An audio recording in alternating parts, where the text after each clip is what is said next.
Football সুন্দর, তবে তার থেকে বেশি সুন্দর নেইমারের স্কিল। আপনি নেইমার ফ্যান হন বা না হন, নেইমার যখন বল নিয়ে দৌড়ায় তখন একবার হলেও ফিরে তাকান। আজকের ভিডিওতে আমরা দেখতে চলেছি নেইমারের এমন কিছু স্কিল যা একবার দেখে আপনার চোখ জুড়াবে না, বারবার দেখতে ইচ্ছা করবে। চলুন তাহলে শুরু করা যাক। বল নিয়ে দৌড়াচ্ছে নেইমার, নেইমারকে আটকাতে চেষ্টা করছে প্রতিপক্ষের 6টি খেলোয়াড়। এমন গোলকধাঁধার ভিতর একজন ফুটবলারের সাধারণত কি করা উচিত? সাধারণত এত ডিফেন্সের মাঠ থেকে বল একা নেওয়া অসম্ভব। অন্য কোনো ফুটবলার হলে বলটি এই পজিশনে পাস দিয়ে দিতেন, কিন্তু যে বল টেকিং করছেন তিনি হচ্ছে নেইমার জুনিয়র। নেইমার বল নিয়ে আগালেন। এবার এই পজিশনটা লক্ষ্য করুন, পিছন থেকে দুজন, সামনে থেকে একজন। নেইমারের পায়ে এখনো বল। আপনি কি মনে করেন এই পজিশন থেকে কি নেইমার বল বের করতে পারবে? সামনের জনের লেফট সাইড থেকে ড্রিবলিং করলেন নেইমার। এই পজিশনে নেইমারকে ঘিরে আছে 4 জন। ডিবক্সের সামনে নেইমার। নেইমার এই পজিশন থেকে বল হিল করবেন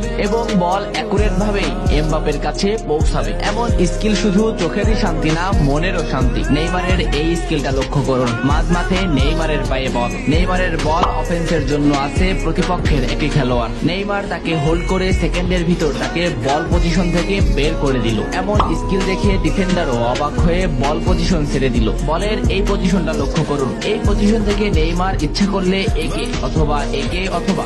বল পাস করতে পারতেন, কিন্তু নেইমার জানে এই ডিফেন্ডারকে বল পজিশন থেকে বের করতে পারলেই বল অ্যাসিস্ট করে গোল করানো সম্ভব। তাই নেইমার বল নিয়ে আগালেন, রাইট হিলে একেও বল পজিশন থেকে বের করে দিলেন এবং নো লুক শুটে ডিমারিয়াকে পাস দিলেন। প্রতিপক্ষের 10 জন খেলোয়াড়ই এই বল পজিশন থেকে বের হয়ে গেলেন। যে ডিফেন্স গুলো নেইমারকে ডিফেন্স করছে তারা এক একজন ক্লাবের স্কিলফুল ডিফেন্সার, কিন্তু তারপরেও তারা নেইমারের স্কিল ড্রিবলিং সেন্সের কাছে অসহায়। ডিবক্সের সামনে নেইমারের পায়ে বল। নেইমারকে রুখে আছে অপোনেন্টের 2টি খেলোয়াড়। নেইমার বল রানিং এ লেফটে নিলেন এবং দুজনকে বল পজিশন থেকে আউট করে একজনে আনলেন, কিন্তু শুট মোমেন্ট না পাওয়ায় নেইমার একেও বল পজিশন থেকে আউট করতে চাইলেন। অপরদিকে বল ফিনিশের জন্য তেড়ে আসছে অপোনেন্টের আরেকটি খেলোয়াড়। নেইমার এখানে কি করে একটু দেখেন। বল বা পা দিয়ে পিছনে নিয়ে একেও বল পজিশন থেকে বের করে দিলেন। ডিবক্সের সামনে এমন বল নিয়ে খেলা করার ক্ষমতা সব ফুটবলের হয়নি। গুটি কয়েক ফুটবলার ডিবক্সের সামনে বল নিয়ে